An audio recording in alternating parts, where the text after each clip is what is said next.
Well, good morning. Okay, is everybody in here good and dry this morning? I have a brand new driveway at my house this year. For 20 years I've been living in that house without a concrete driveway. And for 20 years, I pretty much drove anywhere I wanted to. So when I got ready to back up out of my concrete driveway, I ran off today, and my tire went deep into the mud, and it didn't stop. And I thought to myself, I have done got my truck stuck. You know, and God is in the little things too. So I prayed, Lord, when I put this thing in forward, would you let it go forward? And I put it in forward, and you know what happened? It went forward, yeah. Somebody would say that's luck. I say, no, that's God.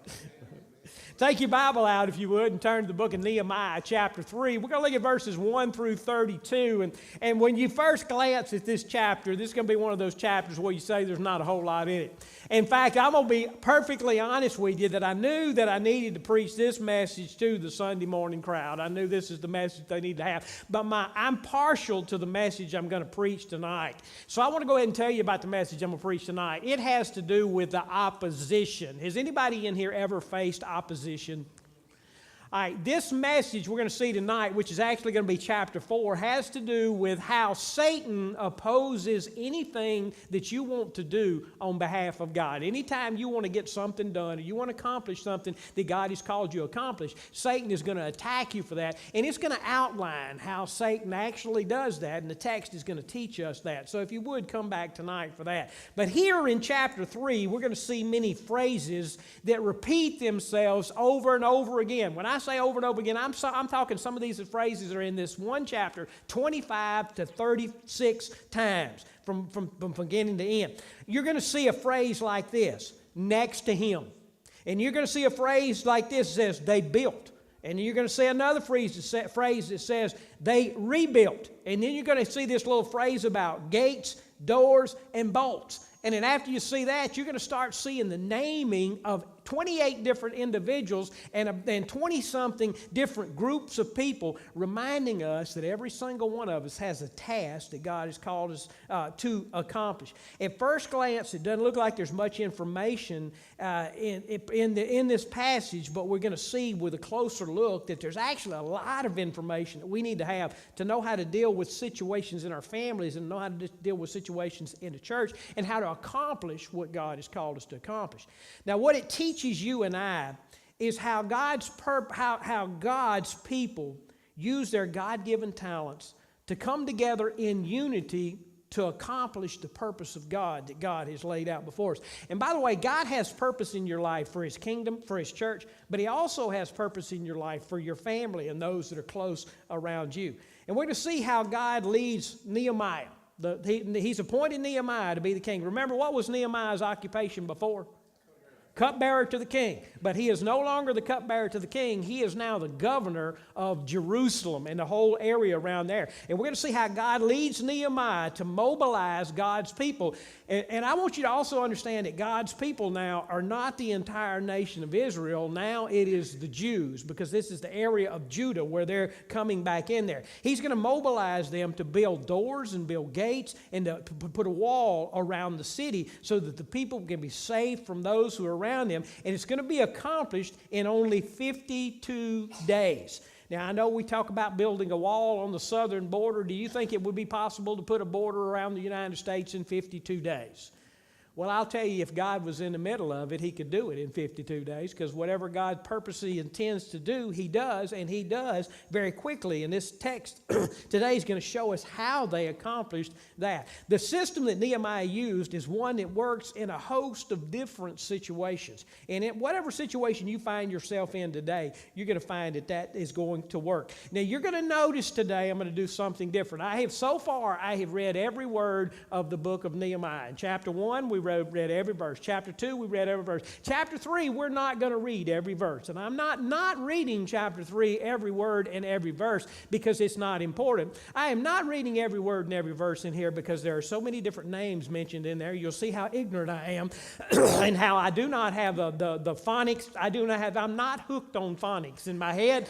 So when I make up a pronunciation, sometimes it's not anywhere near that. I especially love to pronounce a name from the Bible and look at Dustin, and he goes, Yeah. So anyway, that's not one of my gifts or talents. So we're just going to read the first 5 verses. But in that first 5 verses, you're going to see a repetition that begins. And I think it's enough for us to get the idea of what's going on here. So Nehemiah chapter 3, beginning in verse 1, where it says, Then Eliashib, the high priest, rose up with his brothers, the priest, and they built the sheep gate. They consecrated and they set its doors. They consecrated it as far as the Tower of the 100, as far as the Tower of Hananel. And next to him, the men of Jericho built. And next to them, Zechariah, the son of Imri, built. The sons of Hassenaah built the fish gate. They laid its beams and set its doors, its bolts and its bars. And the next time, Merimoth, the son of Uriah, son of Hakkozah, his name, repaired. And next to him, Meshullam, the son of Barakach, the son of Mishhazabael, repaired. And next to him, Zadok, the son of Baanah, repaired. And next to them, the Tekoites repaired. But their nobles would not stoop to serve the Lord. And all God's people said. Almost wanted to say, oh me, didn't it? That sounds like disaster right there. There's a lot of stuff in this chapter, and what I want you to take, if you want to take notes, you can take all your notes up front, because I'm fixing to give it to you. Give me my next slide, if you would. Just go to the next slide that I've got there. Nehemiah's action plan. He's got an action plan. He's looked at his situation. He's a great leader. Moses is a great leader. Joshua is a great leader. Joseph is a great leader. But perhaps, in my opinion now, at this point in my walk, probably the greatest leader of God's people ever seen, may be in the Old Testament, may be Nehemiah himself. He goes in and he assesses the situation in Jerusalem. And then he goes back and he gets his pad and his pencil out. I don't know about you, but sometimes I'll get one of these yellow notepads that's got the lines on it, and you can rip the pages off the top. And a lot of times I'll draw a line down the middle, and I'll do pros and cons, and I'll come up with ideas, and I'll write those ideas around. I probably throw 2 or 3 garbage cans full of paper from those things away because I think on those papers. And I think what Nehemiah probably did is he took that ride that we read about last week, how he was on his animal and he rode around the thing, and then he goes back and he withdraws and he thinks a little bit, and he begins to get his papyrus out, and he starts to write down the information he's got. And this is that plan of action that he came up with. Many of you know that when you're going on vacation, you're going on a trip, you got to have a plan of action, right? If you're going to know how you're going to make it work. If you're going to start a new business, you got to have a plan of action to know how it's going to work. Well, Nehemiah had to have a plan of action, and this is Nehemiah's plan of action that we see in chapter 3 and all the way back to chapter 1. The first thing he did is he discerned God's purpose. Now, we're going to come back and we're going to talk about each one of these in just a minute, but he found out what it was that God wanted, and he wrote that down, and we see that. Second thing is he systematically organized the work. Have y'all ever had work before you that was just way too big for you to do by yourself, and you didn't know how in the world you were going to do it? So what Nehemiah does is he realizes when everybody looks at this wall, they're going to be overwhelmed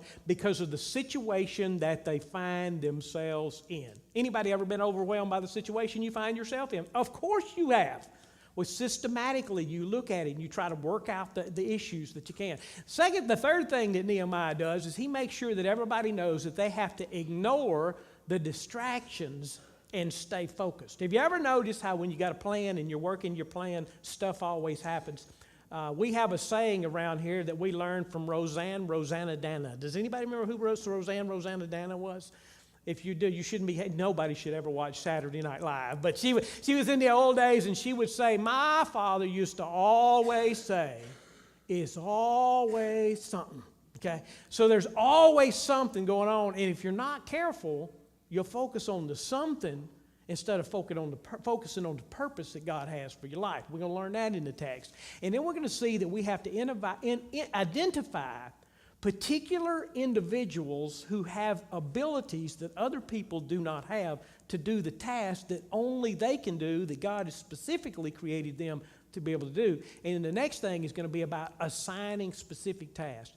There is nobody in your family that doesn't have to work. And all the families said, Because somebody's got to take the garbage out, somebody's got to do the dishes, somebody has got to pay the bills, and if you don't have people in charge of all of these things, disaster is going to happen. Same way with the church, same way, even way back in Nehemiah's time, there's got to be structure and order to the way that you're going to do things, and everybody has a task to do, and everybody's got to do their task. But at the same time, they got to do what he's got down here, the fifth thing, is to be unified. Because if everybody goes off on their own horse, and they all go in different directions, the wall is never going to get built. The purpose is never going to be accomplished. So that's, now some of you who didn't want to hear the whole message, you heard the fast part of it. Yeah? So you can go on to sleep. So if I see you with your head cocked back and your mouth open, I'll be okay with that. I'll know what's going on. However, if you snore so loudly that the people can't hear me, we will have to wake you up. Okay. All right, number one, we've got to discern God's purpose. Now, it's very important that we discern what God's purpose is. Now, before we got to chapter 3, Nehemiah had already discerned what the purpose was. Now, what he did, he jumped on his mule or his camel or his donkey or whatever it was that he did. He went down, he reviewed the wall, he examined the situation, and by the time he gets back, he already knows the purpose that God has for him, and that is to build a wall around the city. Now, why in the world did the wall need to have a city around it? So they could protect the city from those things that were outside of it. They could keep the people safe. We see that already in chapter 1, that the purpose is to rebuild a wall around the city. Now, I love this chapter because 39 times, everybody say 39. 39 times the purpose is mentioned.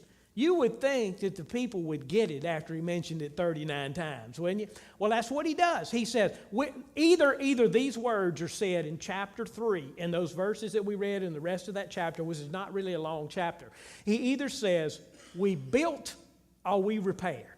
Because their purpose was either to build some new wall and put it up or to repair the existing wall and put it right there. And he kept in front of them exactly what they were supposed to accomplish. Now, why did he keep right in front of them that which they were fixing to accomplish? Because if he didn't, they would forget why in the world they are there. Now, I look across the congregation today, and I see many of you who are in positions where there are people who work under you. And you know that when people work under you, they can certainly get distracted by the things that happen every day. There's a certain set of things that the people are supposed to accomplish, and if they get distracted by that, they'll go and take care of things that they don't need to be taken care of while the main thing is being left undone. Churches, families, homes have got to make sure that they understand why they exist and what they're supposed to accomplish, and then be reminded from day by day, moment by moment, this is what we're supposed to do, and this is what we got to get done. And the second thing we talked about Nehemiah doing was to systematically organize the work. Now, if you get ready to, how do you eat an elephant? One bite at a time, right? So everybody knows that old saying, you eat an elephant one bite at a time. I would imagine that in your life, there are some elephants. For some of you, your elephant is your particular health condition right now. For some of you, your elephant is the job that you've taken off. For some of you, the elephant that you got to eat is the family, the wayward children in the family. Or for somebody, we could go on for days with whatever those elements are. So what do you do when you do that? Quit looking at the big problem. And start systematically breaking things down into what you can do something about. Now, in reality, there are some things that you can do something about. And then there are some things that you can't do anything about. So what you do is you systematically figure out the things that you can do, and then you focus on those and you do those things. So it comes down to systematically. Nehemiah broke the wall into 24 different sections. He didn't just look at the whole wall around the city of Jerusalem. He took it and broke it into individual sections, and then he assigned 24 different family groups to be over this particular part of the wall. Now, he's got these different families. He says, okay, Billy Bob, you and your family are going to repair the fish gate. And Henry Jim, you're going to come over here and you're going to bring your family over here, and y'all are going to build the Tower of the Hundreds, and you're going to take care of this part over here. So everybody had a task. They were assigned their task, and they knew exactly what they had to accomplish, and they knew that they had to accomplish it as quickly as they could possibly accomplish it, because in the next chapters a couple of chapters over, we're going to find out where these people actually have to, or tonight, we're actually going to find out where they have to work with a sword and a spear in their hand because the opposition has come to stop them from doing what they're doing. But systematically break things down to where you can figure them out and work the plan. Develop a plan and work the plan. Third thing we need to be reminded of is to ignore the distractions and stay focused. You remember that last line I read a while ago? And in that last line it said the nobles would not stoop to serve the Lord. That's not all the nobles. That was just this one family of nobles. Now, I'm not saying that the noble family is not somebody you should trust, but I'm saying that this family were nobles, and I don't remember what their name was, but they just didn't want to stoop down to do what the Lord told them to do because they thought they were too good to do the job that God had called them to do. Well, anybody who serves God knows that there's nothing that we're not supposed to do. If God calls us to do something, we're supposed to, even if we have to stoop down to do it, we're supposed to stoop down to do it. But now what Nehemiah's got here is he's got 95% of his people or better doing exactly what they're supposed to be doing, but there's 2 or 3 or 4% of the people who are saying, not me. We're not going to do it. Do you think for 1 minute that those nobles went to other people and tried to explain to them why they weren't going to do what they're going to do? You think they tried to justify themselves? I know they did. And I know that what they really wanted was for everybody else to throw their hands up and say, well, we're not going to do it either. And it could have been an infectious disease that came into the organization that was taking place right there and shut everything down because everybody decided, well, I'm not going to do it. We'll just let somebody else do that. After all, I am special, and since I'm special, I don't have to work here. They could have been a major distraction over the nobles. There could have been a major distraction over the nobles' unwillingness to do God's work, but they let them stay away, and the job went a whole lot smoother. So since they weren't there and let them pull away and push them off to the side, they didn't distract everybody else. There will always be some who are overly selfish. Did you hear that? There will be some that are always overly selfish and will not want to pay the price that God has called us to pay as we accomplish His purposes, whether it be in our families, our homes, or at work, or here at the church. What we need to do is let them go and be by themselves, and us continue to stay focused on the purpose that God has given us to accomplish. Because if you don't, and you go and pay attention to those who are causing the distraction, they will wind up sucking the life out of the organization, and you'll pour all of your efforts into those one or those two that are causing the problems. And Nehemiah was able to see that and understand that. The fourth thing I think the text is teaching us today is this. We need to identify people's abilities. Now, if you'll notice, in the text, it's going to talk about merchants. That's people that sell stuff. It's going to talk about goldsmiths, people who take gold and turn it into stuff. It's going to talk about the temple servants. It's going to talk about the, that says performers, but I think it's perfumers that are in there. It's going to talk about the rulers, and it's going to talk about daughters. It's going to talk about sons. It's going to talk about all of these different people who have tasks to accomplish. And what he's trying to help us understand and see right there is everybody has different talents. Everybody has different abilities. One person can play the piano, one person can sing beautifully, and one person can clean things like nobody else can clean things, and another person can fix things like nobody else can fix things. And some people can witness like nobody's business, and some people can organize and structure, and there's just all kinds of God-given talents that are out there. And what Nehemiah did is he recognized what those talents were. He took those people and he gave them tasks that they needed to do. Now, as I mentioned this, let me mention this to the family situation. When you've got children in your family, and you got multiple children in your family, all of your children are not alike. And all the family parents said, because everybody knows kids are they can be some things alike, but they're totally different on other things. And what you do is you try to discern what each one of your kids are good at. And then when you're giving them tasks at the house and things that they need to do and accomplish and take care of, Give them the stuff where their strong suits are, and it will cause them to excel at what they do. But if you give them where their weak sets are, they'll try to weasel out of it and trying to find a way to keep from doing what you're going to do. The same is true in the church as an organization. When you can find your spot where you're good at what you do, you feel fulfilled in what you do. But when you're terrible at what you do, you feel overwhelmed at what you do. A gifted teacher enjoys teaching. A person who cannot teach goes to work every day looking at the clock, hoping they can get back home and get away from the people that they teach. But you got to find that thing which we're gifted at. God created people with different gifts and talents, and by the Holy Spirit's indwelling, God empowers people with skills and ability for the task at hand. Listen to this, and this is why I didn't read the text. There are 38 individual names mentioned in that one chapter, and I can pronounce 4 of them. Okay?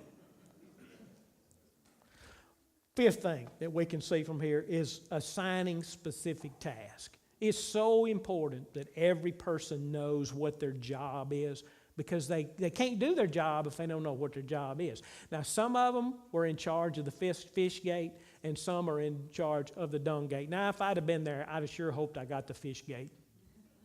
I don't know about you, but then there's the fountain gate, and thank goodness the dung gate was not next to the fountain gate. But anyway, the tower, the east gate, the broad gate, the broad wall, there's all these different sections that needed to be accomplished. There's all these different specific tasks. Some needed to be picking up stones, bringing them back, laying them on the wall, putting them in such a right thing. Somebody had to make sure the wall was level. Somebody had to make sure the wall was straight. Somebody else had to come in and say, okay, well, when we get the wall away, we got these 24 gates in here, so we need to have gates that'll go in there. So they wanted a big giant door that they could put in there, but they wanted to be able to have latches and locks on there. So there were some people who were good at smelting and making those things so they could put the key in the lock that they needed to have, so at night they could lock all the evil out of the place. Every person knew what was expected of them and that others were depending on them to accomplish it. Everyone was gifted and empowered, and then they were held accountable.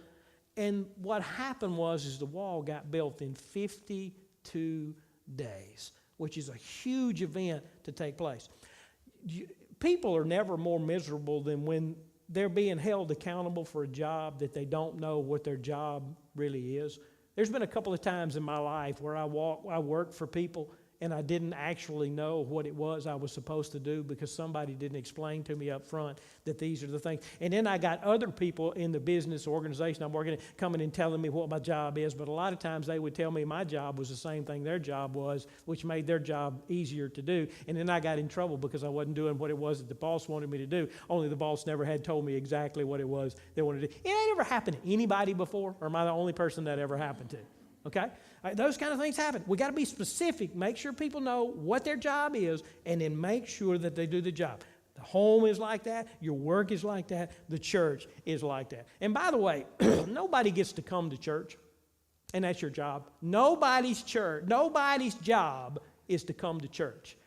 Everybody's job is to find out what your job is and then come to church and worship the Almighty God who has gifted you and give you the ability and the willingness and the want to do the job that you're going to do. And when all of that takes place, when all these things happen, then it begins to build a unity. And by the way, let me say something about unity before I jump on this and go from here. I've been in church now since I was 18 years old. I've been a regular church attender since I was 18 years of age, and never before, and among no other of my pastoral friends, do I know of a church body that has a greater unity than the people at Ridgeline Heights Baptist Church. You guys love each other, and you know each other's not perfect, but yet you stick together like glue to accomplish the things that need to be accomplished for Almighty God. And I want to pat you on the back and say what a good job you do at doing that. If you'll notice the text, 39 times either says one of these two things. It says next to them or after them. Next to them, after them. Next to them, after them.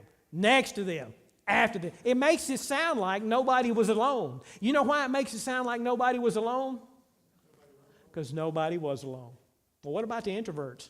They didn't like it, but they did it. What about the extroverts? They were as happy as pigs in slop. I mean, we worked together on this. 39 times the phrase is found written in there. And each group's success, listen to this too, each group's success was dependent on the other's success.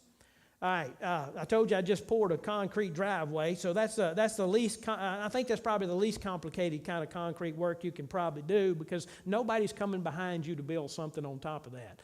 But if you're a construction worker and somebody lays a terrible foundation and you have to build a building on top of the terrible foundation that they just laid, what happens?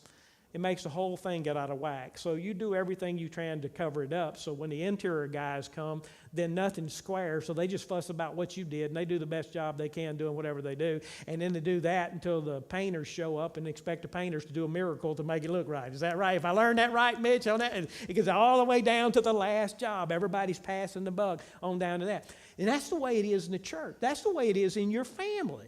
If your family doesn't do the things they're supposed to do, if everybody doesn't pull their weight, that weight's going to fall on somebody else. If everybody didn't pull the weight at the church, the job's going to fall on somebody else. And then it's going to just come tumbling down. Each group's success was dependent on what the other group did. Now, there was a football game, I think it was last Sunday, wasn't there? Last Sunday night, was there a football game? Do you remember what the name of that football game was? Super Bowl. And who won that football game? The Philadelphia Eagles. That was not the New England Patriots. Okay, the Philadelphia Eagles won that. So I just began to watch and look at some of the write-ups that popped up on news feeds and on television and I found out some amazing things that I did not know about the Philadelphia Eagles. And perhaps the most amazing thing that I found out was not only is their substitute quarterback who was in charge of pulling this thing together, they also, not only on the team, not only was he a Christian, but he had come to know Christ in a new way. And God has gifted him with the ability of sharing Jesus Christ with other people. And on 2 different occasions during the week, all of those of the team who would come together for a Bible study. One of those times it's just the team that comes together, and another time it's for the team and all their families to come together so that they can do a Bible study and find out what it is, what God's purpose is.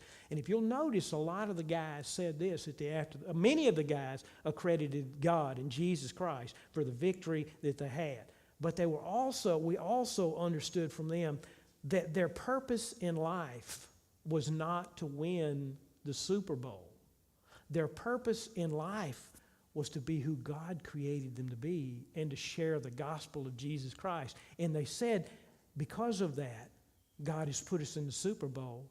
And then they won the Super Bowl so they would have an opportunity for everybody to ask them to come speak. And then when everybody asked them to come speak, you know what they talk about? Jesus Christ is our Lord and Savior. You see how that unity revolves around Jesus Christ? That's the reason we're successful here at Ridgely. What do I do with the message? What's the application? Every family is made up of 2 or more people. Take time to focus on the family and use these principles to determine what job is what and what the main focus of the family is. Family is not a group of individuals fending for themselves. They are to be united. They're to be a united group, watching out for each other and protecting each other. And just note this. The more successful a family is at being a family, the more successful a family is as a whole, the more successful the individuals in the family will turn out to be. Another application is the church functions best when everyone knows their job and they do their job to the best of their ability. Whatever God's called you to do at Ridgely, and most of you in here have some kind of job that you're doing, just continue to do what you're doing. Just continue to pour yourself into the work of Jesus Christ and watch what amazing things God does to you, in you, and through you. And thirdly, if we are to take the gospel to the world, which is why we exist, we're going to have to be systematic.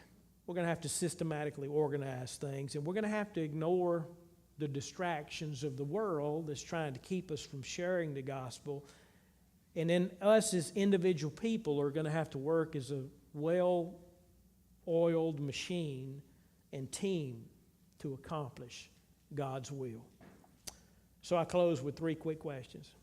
Number one is, are there adjustments that need to be made in your family? If there is, take you out a yellow sheet. Get it out. Get your pen out. Get your pencil out. And sit down and have a brainstorming process to figure out how we can fix some of the things that are going here. Develop a plan that's given to you by God and work that plan. Second question I ask is, are there adjustments that need to be made at Ridgely so we can be made more efficient? Absolutely there is. We're never perfect. We've got to be always becoming better and better and more efficient at what we do. And us as individuals are just the same. And thirdly and last, are you an individual fending for yourself? Are you a part of the family of God at Ridgely doing your God-given part? If you don't have a job in the kingdom, you've been distracted by the stuff that's going in your life. You are one of the nobles that would not stoop to do the Lord's work. You got a problem. Confess your sin and get ready to do what God has called you to do. Let's pray together. Lord,